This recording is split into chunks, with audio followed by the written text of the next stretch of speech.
안녕하십니까. 2025년 3월 17일 최병목의 팩트 시작하겠습니다. 자, 헌법재판소가 윤석열 대통령의 탄핵 심리, 이제 변론 종결했고요.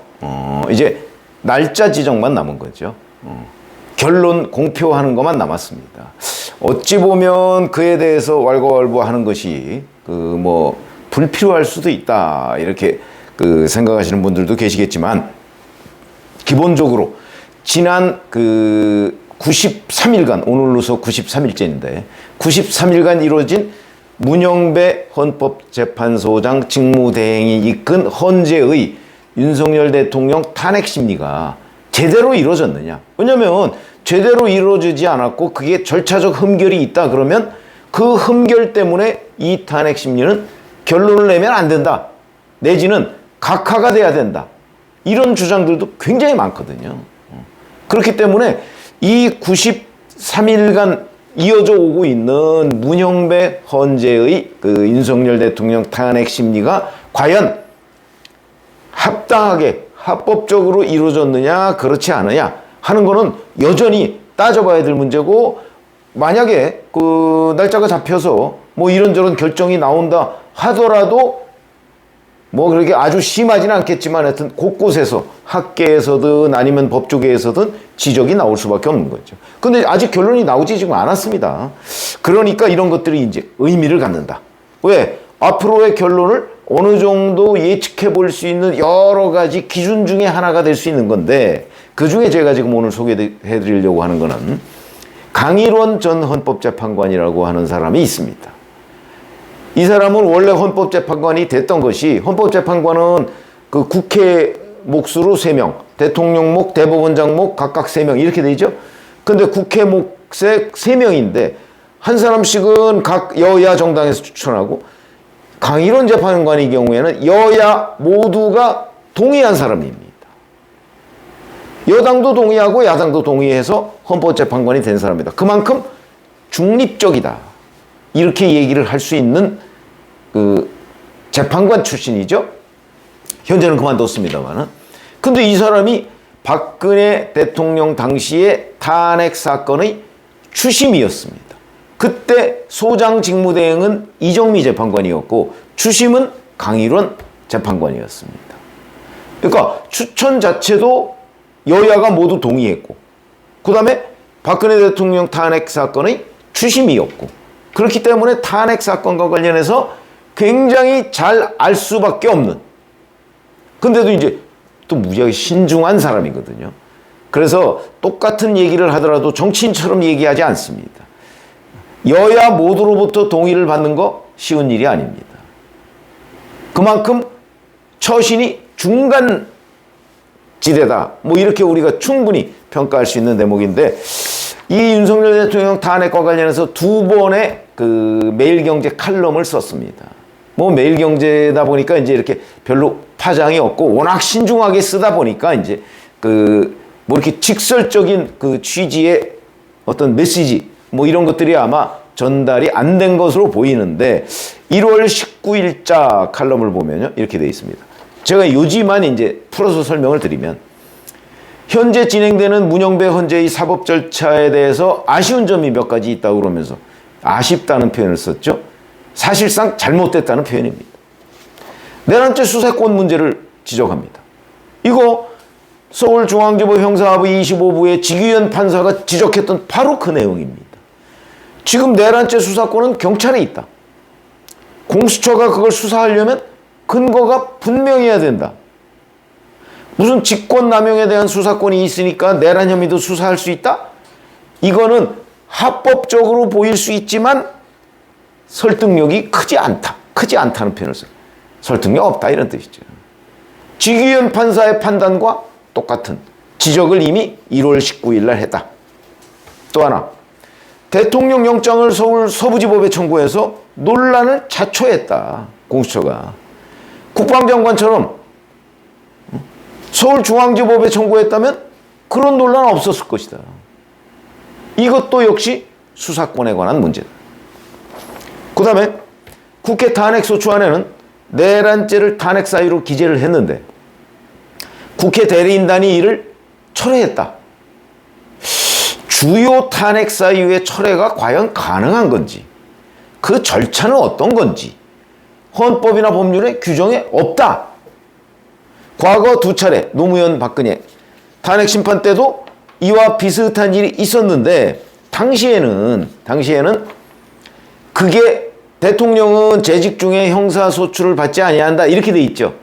다 그 내용에 포함되어 있는 거기 때문에 별 문제가 안 됐는데, 지금 내란죄는 대통령이 재직 중에도 형사상 소출을 받을 수 있는 범죄이기 때문에 그 두 사건과 다르다. 그런데 내란죄를 철회했다? 여기에 대해서 분명하게 설명해야 된다. 그냥 얼버무리고 넘어가고 지금도 내란죄가 철회된 건지 안 된 건지 애매하게 이런 상태로 탄핵에 대한 결론을 내려서는 안 된다. 이런 취지로 보입니다.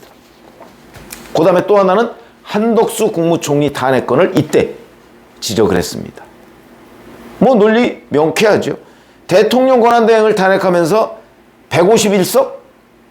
이거 심리 오래 할 필요도 없다.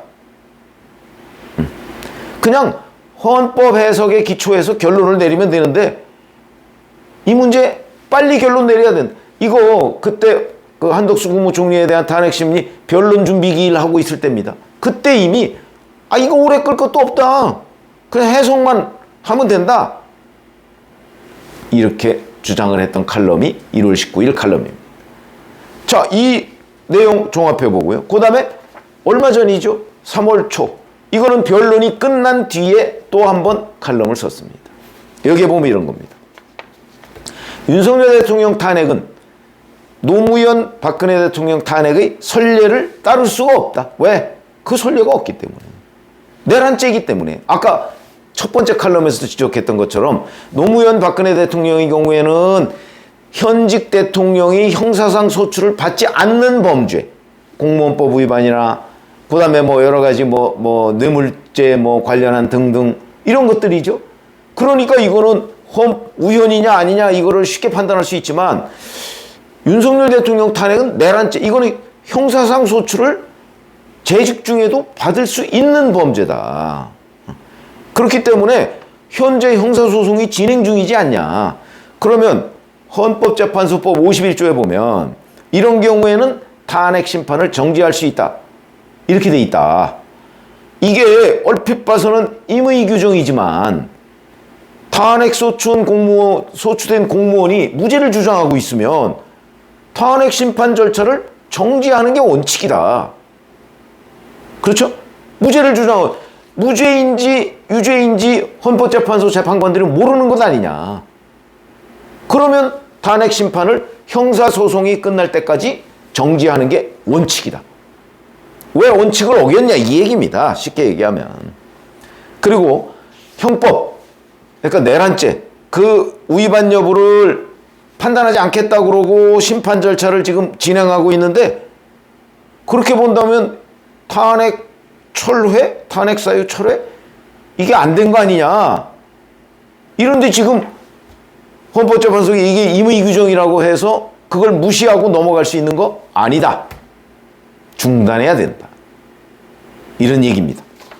그 다음에 또 하나는 여러 차례 논란이 됐었죠. 헌법재판소가 이 검찰에서 받은 조서, 이 부분에 관한 증거 능력을 지금 인정한다고 그런 취지로 계속 심리를 하고 있죠. 이거 잘못된 거다. 2020년에 형사소송법이 개정돼서 과거 선례하고 이건 달라졌다. 만약에 검찰 조서라는 거는 검찰에서 이렇게 조사를 했다는 검찰의 주장이지 그게 객관적으로 증거로 활용될 수 있는 건 아니다. 그 증거로 활용하려면 그에 대한 법적 근거를 명확하게 제시해야 된다.